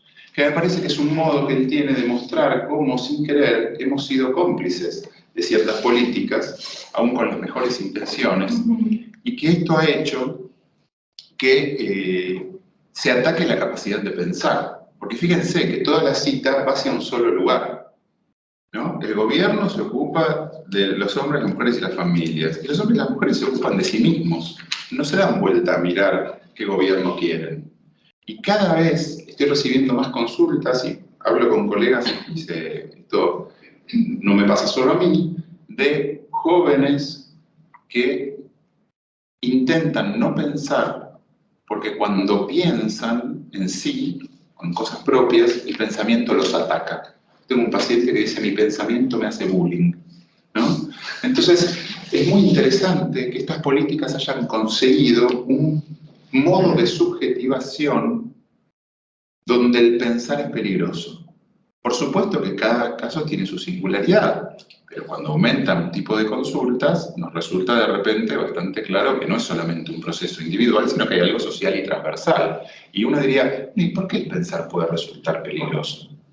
Rápidamente uno podría decir, si hace 50 años los trabajadores apretados cada vez con peores condiciones se agrupaban y le hacían un quilombo negro a la fábrica y ahora se deprimen o se suicidan, es porque la agresividad está dirigida hacia adentro. Y esto no se ve solamente en fenómenos muy grandes y evidentes como el suicidio, sino se ve en fenómenos como una chica que primero vomitaba cada vez que iba a pensar y después salía a correr. Este paciente que tengo yo, cada vez que ve que eso va a pasar, entrena o sale a caminar. ¿No? Entonces, eso me parece que es importante y que abre a lo que decíamos antes. ¿Por qué importa la relación entre psicoanálisis y salud? Porque yo puedo, como fue por ejemplo mi experiencia como coordinador de una residencia PRIM, que es una residencia interdisciplinaria en lugares muy pauperizados de Buenos Aires, había un grupo de trabajo en salud y adolescencia, y salud, niñez y adolescencia, que se ocupaba de muchas cosas, pero que estaba colapsado recibiendo casos de abuso sexual intrafamiliar.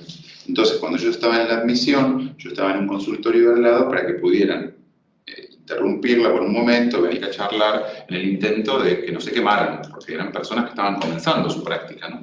Y entonces, me fue sorprendiendo muchísimo la cantidad de pero de casos de abuso sexual, que no cabía ninguna duda de que había ocurrido.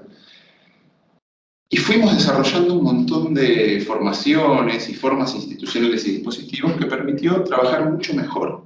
Y muchas familias se beneficiaron de ese trabajo. Pero yo me quedé con un sabor amargo al finalizar mi cargo, que fue el siguiente. Me fui pensando, ¿por qué? Si pudimos hacer un montón, ¿qué es este sabor amargo? Es una cosa súper yoica que me estoy exigiendo más de lo posible. Laburamos mucho mejor, dejamos algo mucho más armado. ¿Por qué me siento mal? Y la respuesta que me pude dar fue, porque cuando atendés el primer pibe violado, el segundo, el tercero, y los atendés bien, y ves que el efecto ese que queda rebotando en lo traumático disminuye, y vuelve a poder jugar, y vuelve a poder vivir, sentís algo muy valioso. Pero cuando vas por el número 175, por más bien que trabajes, pasa que te empezás a preguntar, ¿por qué trabajamos al final de la cadena de producción de sufrimientos? ¿Por qué no vamos a buscar ahí donde empieza? ¿Qué es este psicoanálisis y esta salud centrada en la enfermedad y no en la producción de salud? ¿No? ¿De qué modo poder trabajar bien, realmente bien? En un caso por caso puede ser así tal cual, pero en la serie puede ser complicidad involuntaria con la producción de violencia sistemática, ¿no? Ese tipo de relación entre psicoanálisis y salud me parece que es algo que tenemos que poder tener cada vez más presente, ¿no? En esta revista que formo parte, en Revista Freud, todo el tiempo estamos tratando últimamente de tenerlo cada vez más presente. Y después la otra parte de lo que vos decías, que me parece que te respondería como a las personas trans le gustan mucho los trabajos donde los derechos laborales son respetados. O sea, vienen tan afuera que no hay tal nivel de distinción todavía. Es como, quiero algo que me pague algo que me alcance para vivir, que me ayude a salir de la prostitución, donde si un día me enfermo no me echen y donde pueda tener por primera vez en mi vida vacaciones.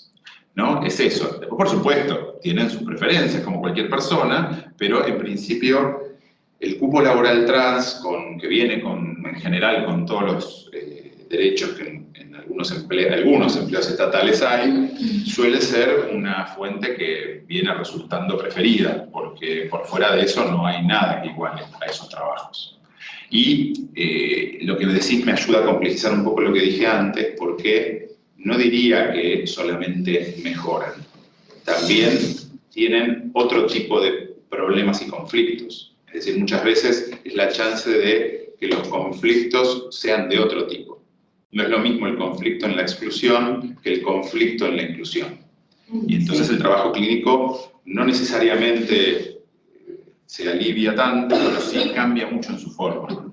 Y eso es, para mí, es un alivio, aunque me dé mucho laburo, poder laburar el conflicto con un compañero que la discriminó, que la miró mal, o con un lugar que no le dieron, o con su imposibilidad de estar en sí misma y poder cumplir con la tarea mínimamente bien en algunas ocasiones, que estar sintiendo que el tratamiento pierde sentido porque todo el tiempo nos vemos confrontados a no saber si va a tener para comer pasado mañana, a menos que compre cocaína y acepte tomarla con el cliente y llegue a una situación que no quiere nunca más en su vida, ¿no? Entonces, si bien puede seguir muy agitado el trabajo clínico, creo que se ve cómo cambia mucho de su cualidad, ¿no? Claro, qué complejo cuando no tiene trabajo, digo, ¿no? Qué complejidad también para la clínica, para el trabajo de la clínica, ¿no? Digo, y yo pensaba en la categoría de persona, al no tener ningún derecho, deja de ser persona, digo, es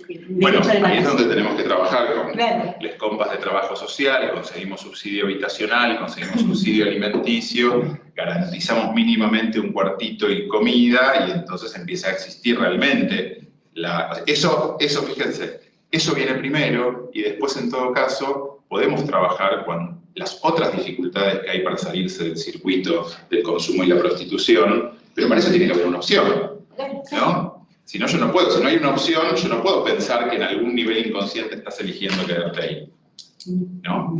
Aunque por supuesto que no intervengo así, ¿no? Porque muchas veces la producción de más violencias es un intento de simbolizar violencias anteriores, entonces esto tiene una complejidad mucho mayor, pero al mismo tiempo necesita una opción, que esa persona tenga una mínima opción. Había una compa más que quería... ¿Vos querés preguntar? Acá tengo una pregunta. La gente está estallada de genio. Te ponen Sí, sobre- agradecemos al genio. Dice, la contratación del personal trans sigue siendo baja, a pesar de contar con una ley que apoya a esta población tan vulnerada. Tal cual. ¿Con qué tiene que ver la no contratación, te preguntan? No sé si puedo dar una respuesta satisfactoria a esa complejidad. Yo creo que en un punto tiene que ver con que las formas disruptivas, o sea, lo que yo conté de cómo recibir a esa persona no binaria por primera vez produjo en mí, eso no creo que sea una excepción, eso se produce a niveles masivos, solo que a veces no hay ni la posibilidad de pensarlo. Entonces eso mueve muchísimas cosas y dificulta muchísimas cosas, o sea que no es cualquier cosa contratar a una persona que va a movilizar toda esa serie de aspectos.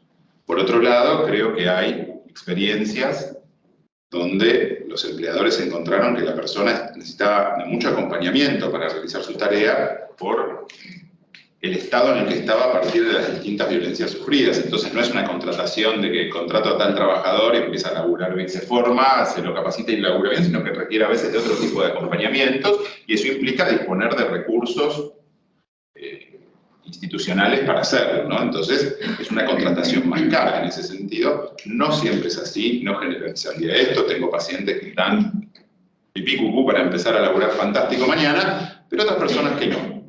Entonces, creo que eso también es una dimensión posible a tomar en cuenta.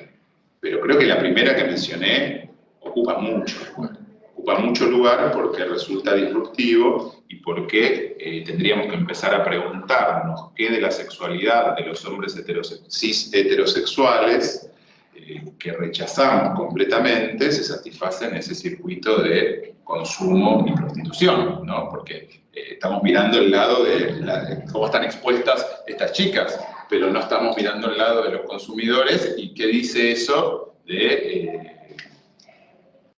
cuán cerrado tenemos el culo y la cabeza, los heterosis. Así que eso es lo que creo que puedo decir. Tengo una consulta, Pablo.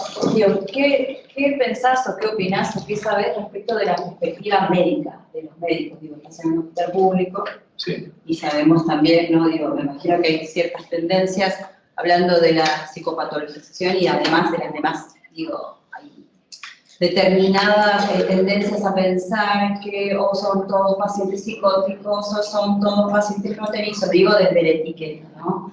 Y hay médicos que, bueno, todavía se rigen mucho, no importa la edad, porque no es una cuestión etaria, en todo lo que tiene que ver con la heteronorma, ¿no? Entonces digo, vos que trabajás en un hospital público, ¿qué experiencia tenés sobre eso en general, uno de los médicos? La visión sobre el tema. Mi experiencia no es tanto en donde trabajo, porque tiene categoría de hospital, pero es un centro de salud, entonces trabajo con una neuróloga y varias psiquiatras, pero no es tanto directo con otras especialidades de la medicina, que sí trabajo en relación al trabajo interhospitalario, ¿no? Mi experiencia es que está habiendo una apertura, que está habiendo más posibilidades de que se cumplan derechos, como acceder a distintas cirugías que son derechos de la ley de identidad, género, pero que hay algo que se dificulta en la formación porque no puede hacerse solamente como una formación profesional, sino que requiere algo de una revisión personal. Entonces, como se requiere estas dos cosas y no es posible exigir eso en la revisión personal, eso ya es más voluntario, eso complica. Y después hay dificultades de orden intrateórico, de las que podría hablar más que de la medicina, del psicoanálisis, como por ejemplo, la violencia que recibe Freud, que hace que descarte la única teoría de relaciones de dominación que el psicoanálisis tuvo, y que después arme un modelo teórico refractario a incorporar otra teoría de las relaciones de dominación, hace que no alcance con incorporar una perspectiva de género. Hace falta O sea, no puedo incorporar perspectiva de género a ese psicoanálisis tal cual, como si ese aditamento, no sé, le puse un respejo a mi auto. No funciona así. Funciona, esa cosa refractaria que se armó sigue funcionando, sigue combinando mal con eso. Muchos pedidos de supervisión de colegas jóvenes tienen que ver con que se sienten divididos por los criterios clínicos que necesitan para trabajar y la perspectiva de género que intentan incorporar, pero que no les entra bien entre sí. Entonces tenemos que trabajar para lograr que la perspectiva de género sea una perspectiva de género clínica. Y por eso, cuestiones como las que le decía, de poder reconceptualizar qué entendemos por trauma, qué tipos de trauma hay y cuál es la relación simbolizante que hay entre ellos. Sin eso, me tengo que quedar en el te creo hermana.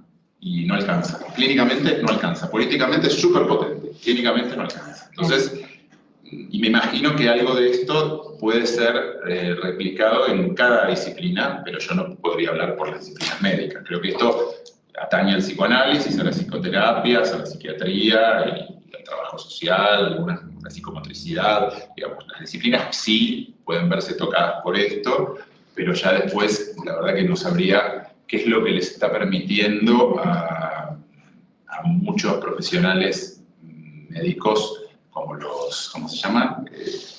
Se me fue, el que te da las hormonas. Endocrinólogos, abrirse a esta práctica.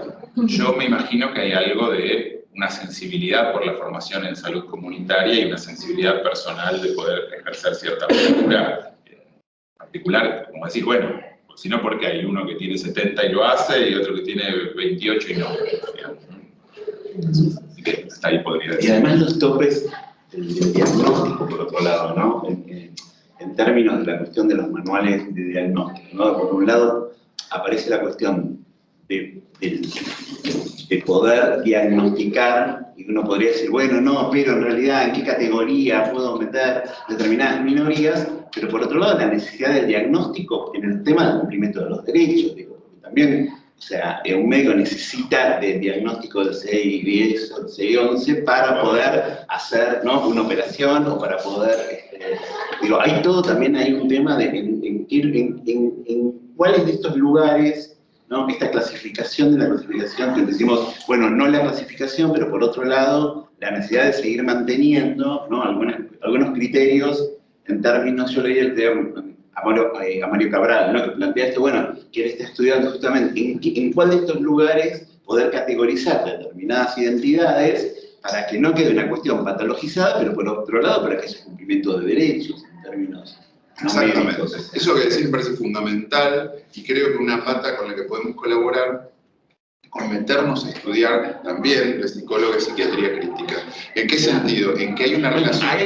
Todo esto es para que ellos promuevan estas movidas. Totalmente. Claro. Porque hay una relación muy directa entre los manuales diagnósticos y las medicaciones disponibles. ¿No? Uno podría decir, hay una nueva medicación que hace algo, se inventa la categoría para poder venderla. Entonces, a mí me gusta la postura de una psiquiatra crítica inglesa de apellido Moncrief, Moncrief, se escribe con doble F, que ella dice algo así como que no se trata de rechazar la medicación, pero sí de advertir y asumir que no es verdad que funciona por lo que se dice en la psiquiatría que funciona, que hay mucho verso en relación a los neurotransmisores, no porque eso no ocurra, sino porque no es eso lo determinante. Y da un ejemplo que me parece fabuloso, que dice, si yo soy tímido y estoy en un bar y me gusta mucho una persona y no me puedo acercar, y me tomo 2 gin tonics, y entonces sí me puedo acercar, más allá de cómo me vaya, pero sí me puedo acercar. Entonces es que tenía déficit de gin tonic en el cerebro, ¿no? Entonces no es por eso que funciona el gin tonic, para que yo me acerque, ¿no?, a esa persona que me gusta. Entonces hay que rearmar los puentes entre los manuales diagnósticos y las medicaciones disponibles que hay.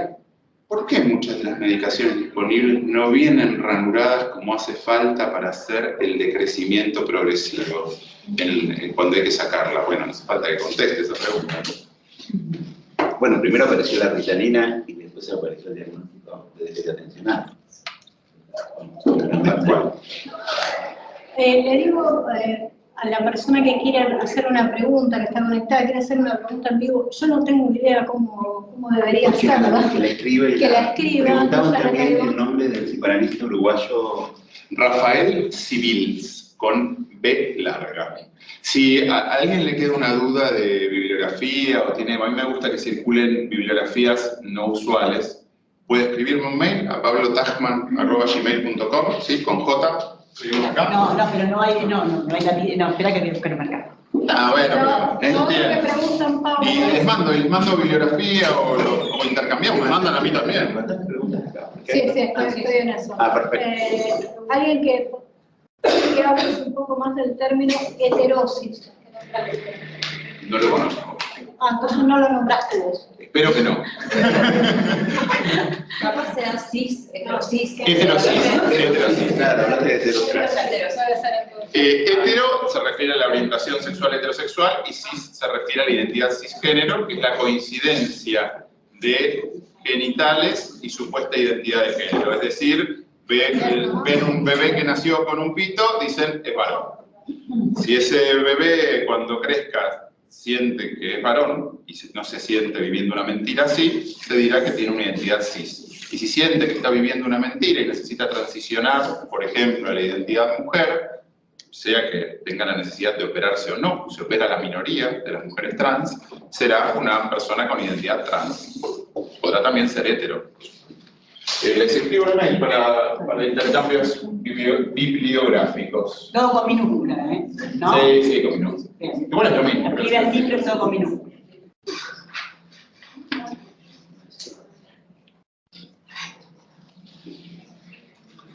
Bueno, no queda ninguna pregunta. ¿Vos tenés alguna pregunta? No, pero ahora si tienen más preguntas. ¿Alguien tiene alguna otra pregunta que quiera?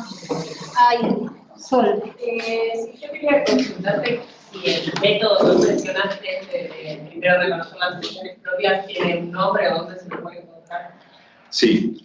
Mira, hay distintos autores que han intentado, porque vieron que decía en la presentación que leyó Morina, decía que yo estoy interesado por los modelos integradores en psicoanálisis. Esto implica que hay una idea por medio, que es que vivimos una situación donde cada escuela psicoanalítica dice que es la mejor para tratar cualquier tipo de paciente, una especie de locura generalizada, y sin embargo la experiencia clínica no es con el mismo tipo de población. Por eso André Green en congresos internacionales, en discusiones muy encarnizadas, decían: no están hablando del mismo tipo de pacientes, esto no es una discusión, es un diálogo de locos. Entonces, parece ser un momento del desarrollo del psicoanálisis mucho más propicio para integrar herramientas clínicas provenientes de distintos modelos en base a una metodología antropológica y ética coherente, porque no es una especie de caja de herramientas como se malinterpretó Foucault, que meto lo que me conviene ahí, listo, no importa que quede armado, sino que requiere de un nivel metateórico que me permite integrar. Pero es un momento para integrar distintos desarrollos. Entonces, hay distintos autores que laburan con esto. A mí me gusta mucho particularmente Hugo Bleichmann, que es el hermano de Silvia Bleichmann, que falleció hace 2 años y que desarrolló la mayor parte de su obra en España, se exilió en la dictadura, fue por distintos lugares, terminó recalando en Madrid y allí se quedó, junto a Emilce Hugo Bleichmann, su mujer, que también es psicoanalista y pionera del psicoanálisis en relación al género. Y tiene un libro justamente de 1997, que se llama, no me acuerdo, pero es el último libro que publicó, después siguió publicando en su revista digital, nada más. Fueron pioneros en eso también, en el psicoanálisis en la web. Pero ese libro del 97, que el subtítulo es Hacia una técnica de intervenciones específicas, es un libro muy técnico donde trata de articular distintas herramientas de distintas escuelas psicoanalíticas y hacerlo de un modo coherente, y para eso necesita hacer cierta crítica de las relaciones de poder del psicoanálisis.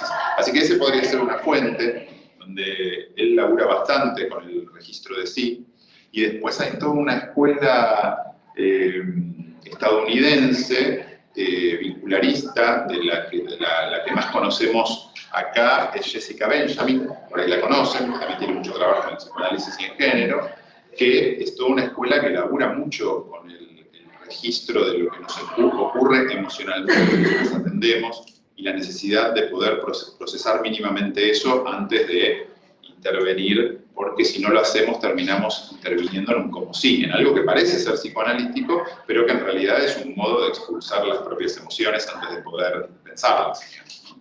Así que esas dos fuentes pienso que te pueden servir. Digo, podrías entrar por Jessica Benjamin y por Hugo Bleichbach, y son tienen bibliografías muy ricas, ¿viste? Te gustó una idea y estás citando a alguien, te vas por esa cita y es para divertirte largo. Para los TFI, ¿no? Digo, no está para los TFI. Pasan avisos. ¿Alguien más quiere hacer alguna pregunta? Acá la compañera. Entonces, decir mi nombre. Como quieras. Puedes inventar una. Puedes inventar una. Me llamo Sol. Capaz que mi pregunta queda un poquito colgada, pero me interesó la parte de puntualizar en la parte de lo del concepto de que pensar es peligroso. ¿No tendrá que ver, capaz, con como una especie de bajada de línea de la corriente del capitalismo, sobre que capaz apuntan a que los jóvenes no piensen de maneras indirectas, porque pensar lleva generalmente a cuestionar, y capaz cuestionar no sirve para el modelo que se está planteando económicamente y políticamente?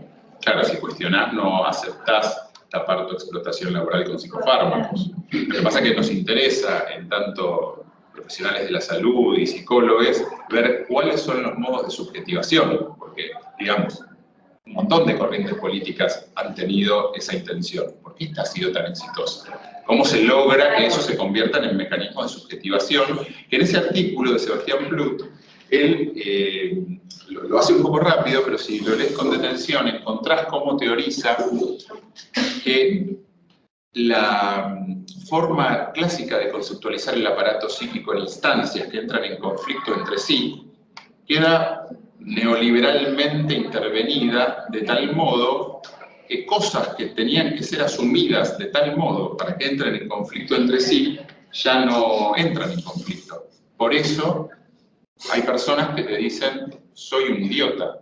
No te dicen, tengo pensamientos intrusivos de que soy un idiota. Eso es entrar en conflicto. Le reconozco cierta extimidad en términos lacanianos.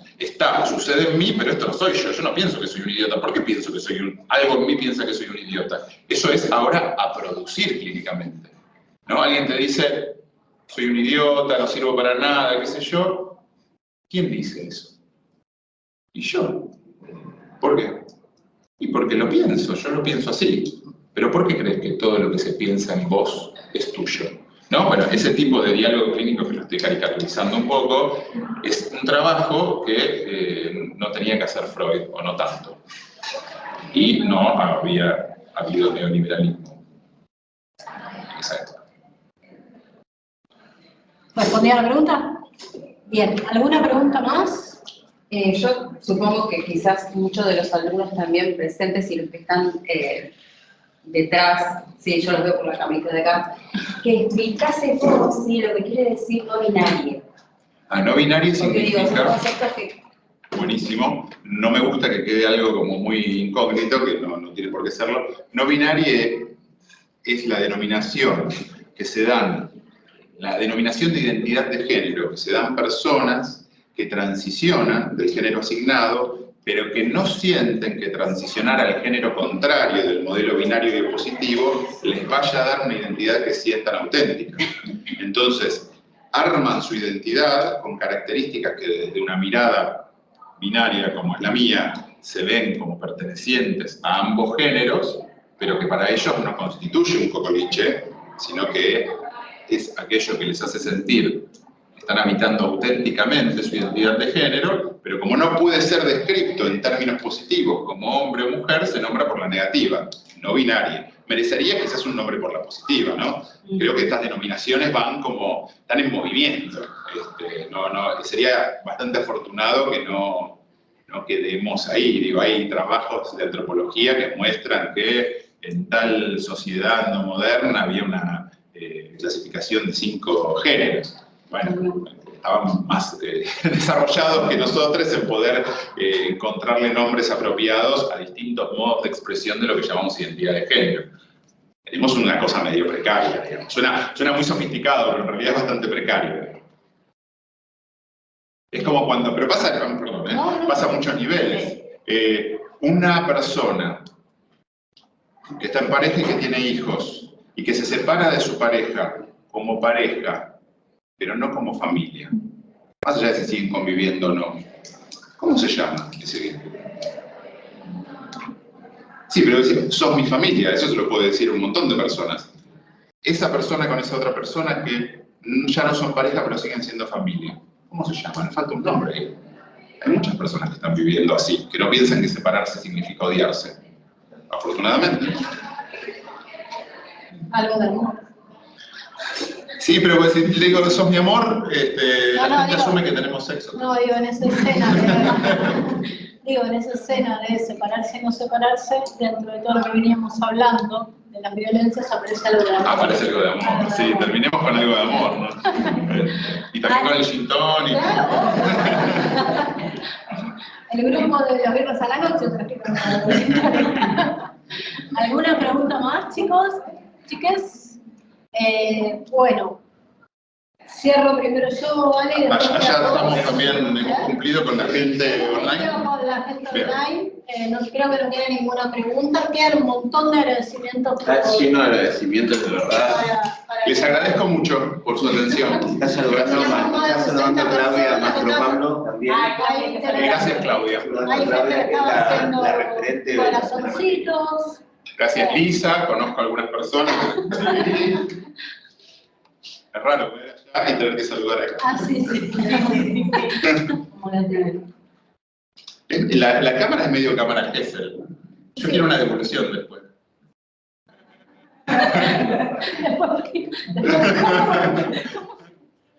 Me traía la peluca, ¿no? ¿Querés leer algo de ahí, Ale?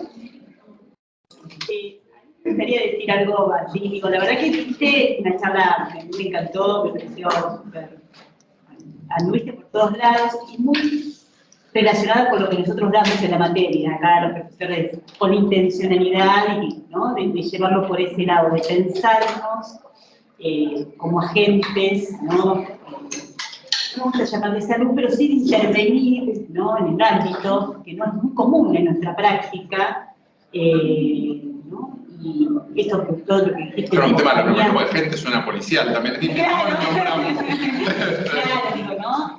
Me pareció que, bueno, hay mucho más para pensar, dejaste muchas puertas abiertas, ¿no? Esta cuestión de lo colectivo, una profesión que nos cuesta, ¿no? Luchar por nuestros derechos, digo, ¿no? Nuestros derechos laborales, digo, estamos muy disgregados, ¿no? No tenemos sindicato, digo, en lo que Eso tiene es que lo que ver... hablábamos en la reunión que tuvimos, ¿no? ¿Cómo necesitamos que los psicólogos laborales nos ayuden a los que trabajamos en lo que es clásicamente llamado clínica, a agruparnos y a reclamar por nuestros derechos? Somos un queso para eso. Somos un gremio que aún no estamos agremiados, pero muy explotados también, ¿no? En las horas de trabajo, bueno, no tenemos vacaciones y trabajamos en forma independiente, bueno, hay muchas cosas para seguir trabajando. Así que, de mi parte, como docente de la materia, yo la verdad que agradezco primero a Claudia, a Molina, que compartió, al director de la carrera por hacerte partícipe de esto, mis compañeros, que son,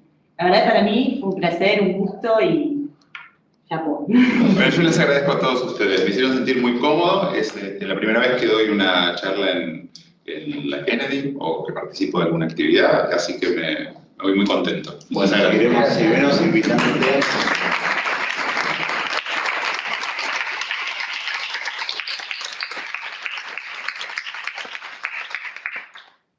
Bueno, muchísimas gracias a todos y a todas. La verdad que es un placer haber escuchado a Pablo y que también es un placer que hayan estado ustedes de manera presencial y también otros Más de 70 estudiantes, sí, conectados.